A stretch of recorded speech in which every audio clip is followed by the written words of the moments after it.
Reflection in the y equals x. So what we've done is reflection in the x-axis. We've done reflection in the y-axis. Now we're doing reflection in the line y equals x. It's called the identity line, okay? The line y equals x, another way is called the identity line. And it's just this line, like it's at 0, 0, 1, 1, 2, 2, 3, 3, and it keeps going like this. So it's that line, the y equals x line. So when you have an x and a y value that are the same, 0, 0, 1, 1, 2, 2, that would be that line, okay? So the graph of y equals f of x, x minus 5 squared is shown. It's not, we're going to draw it. So write an equation that represents f negative 1. So let's draw this one first. Now we know that this is actually has a vertex at 5 and 0 because you'd have a plus 0 at the back. And remember h and k from grade 11. So we have vertex at 5 and 0.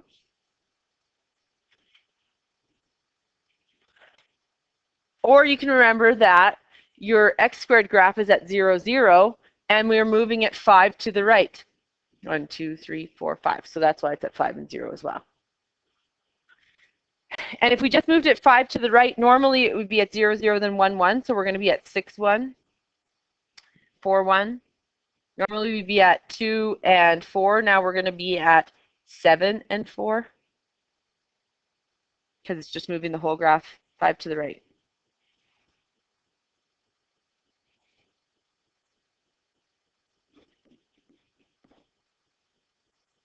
So that's the graph of f of x.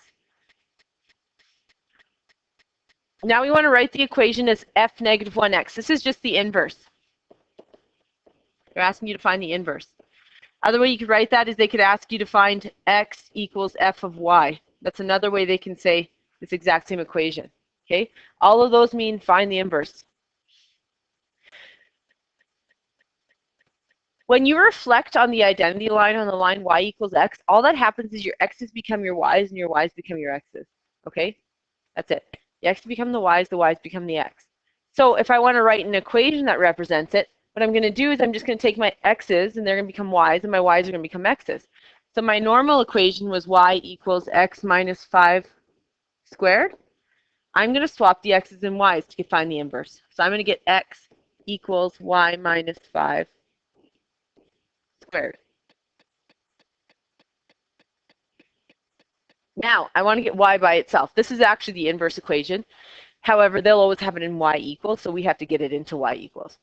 So how do I get rid of the squared, which is what I have to move first? Square root. Now, when you take the square root, you have to take the plus or minus of it. Because what happens is you have a parabola that looks like this. If you don't take the plus or minus, the positive or negative of the radical, you're only going to have either the top part of the radical or the bottom part of the radical. So you'll have half of the parabola sideways. You'll have this part if you take the positive of the square root, or you only have this part. If you take the plus or minus, you'll have this part. Okay, you'll have both pieces, and it'll actually look like the parabola sideways. Okay, so you have to remember the plus or minus. So now we have y minus 5 equals, these canceled, plus or minus positive or negative root x. Connor? For the test on Monday, is there going to be questions from our last unit? No. It's just. Yeah, because you have cumulatives along the way, and the cumulatives along the way are on everything. Okay. So after polynomials, you're going to have a cumulative on 1, 2, and 3. Next. And then you're going to have trig, and then you're going to have a cumulative on all of those right from the beginning. Every cumulative is right from the very first unit. So they start next. And then you'll have a few units, then you have a cum, then you have another few units, and you have a cum. But every single cum you have accumulates all of the units from 1 to then. So when you get to your mock final, you've reviewed everything. So it's not like you have to be like, oh, what did I learn in February? What was it? You've learned it a whole bunch of times. Okay. So we need to add our 5 over.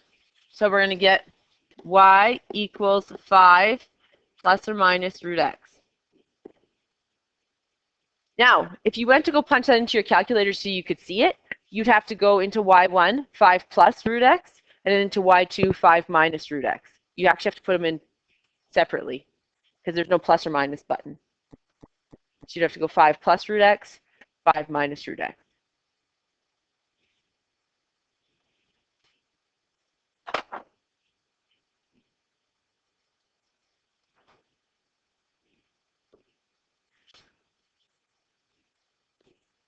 So you'd go 5 plus square root x, 5 minus.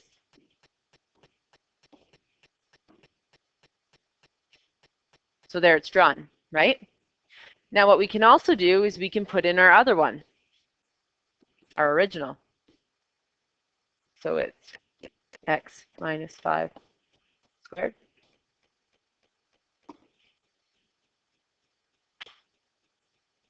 Now, it should reflect on the line y equals x if it's an inverse, okay? So we can put that equation in. Now watch. That's what I'm going to do. I'm going to go y equals x, and I'm going to make it thicker. I'm going to make the line thicker. So if you actually draw two graphs on one graph, you can make one of them thicker so that you know which one's which. You can do that if you don't have the colored screen one. I'm going to make this line thicker. So how do you do that? You can only make it one difference. So you arrow over here onto this line, and you hit it once. What? And it makes it thicker. Can you make it thicker than that even? No. Can you make it like a zigzag or something else? Cool. You can make it weird, but don't do that. So, yeah, because you want to see the graph. So anyways, if you draw two graphs, like a transform graph and another graph, what I often do is make the second one be thicker so that I know because once they're drawn, they draw them in order, right? They draw one and then they draw the second one and they draw them in order, but then they're both there. And then you start doing some work and you look back up and you're like, oh no, which one was the original and which one was the second one I put in? But if you always make the second one thicker, then you can do all your stuff, look up and you remember, oh, the second one is the thicker one is my second one, right? That's what I always do. So when I put more than one graph on, I make the second one thicker. Okay. So how many invariant points does this have? How many invariant points do these two graphs have? 1, 2, right? The mirror image. Remember how I told you when we did reflection in just the x-axis, it was the x-axis was the invariant points? Here, this point here and this point here are going to be invariant because they didn't change between the graphs, right? It's where they overlap. Okay, so there's actually 2 invariant points here. Now, let's actually sketch this graph. Well, I don't want to go to my table of values. I want to sketch it without using my table of values. So what did I tell you? Every x becomes the y and every y becomes the x. You don't change them. It's not like the signs change or anything. If y is 3, x is now 3. If x was 7, y is now 7. If x was negative 7, y is now negative 7. Just the x becomes the y. That's it.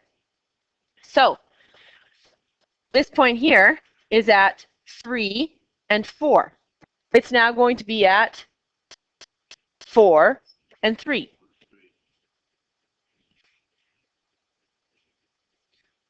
Okay, this one is at 4 and 1. It's now going to be at 1 and 4. My vertex was at 1, 2, 3, 4, 5 and 0. It's going to be at 0 and 5. This is at 6 and 1. It's going to be at 1 and 6. This is at 7 and 4. It's going to be at 4 and 7.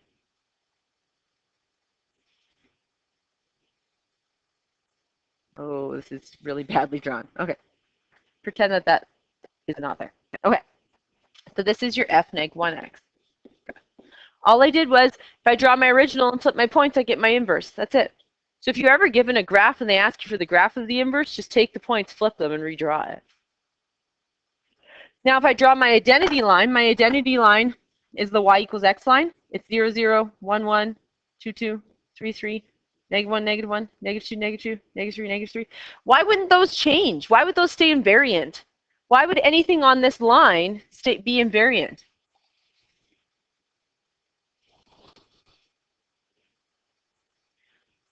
What's 1, 1 flipped? 1, 1. What's 3, 3 flipped? What's negative 3, negative 3 flipped? Negative 3, negative 3. So they don't change. So that's why they're invariant. So if it's on that identity line, it's invariant. So everyone's really good with those. But then if I give you one that doesn't land perfectly on there, and it's like not on 3, 3, and it's not on 4, 4, but it's on the line in between those, everyone's like, but it's not invariant. Yes, a decimal can be invariant too. If it's at 3.1 and 3.1, if I flip that, it's still 3.1 and 3.1. So the decimals in between on that identity line also count as invariant points, right? So if ever you're asked how many invariant points are on the inverse graph, I always draw the identity line and just count how many times it crosses the graph. Okay?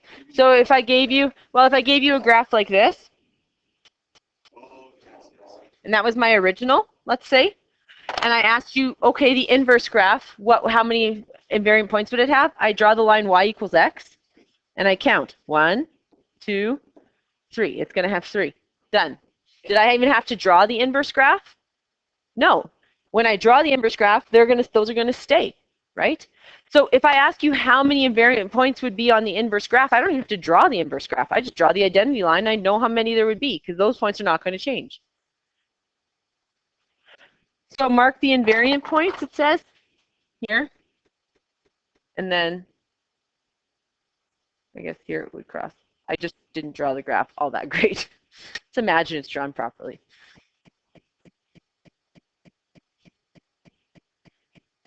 Okay, example 2, sketch the inverse. Go. Remember, you want to sketch important points. So you want to sketch this one for sure. And then I'm going to sketch this one and this one because they nicely cross through spots that are easy to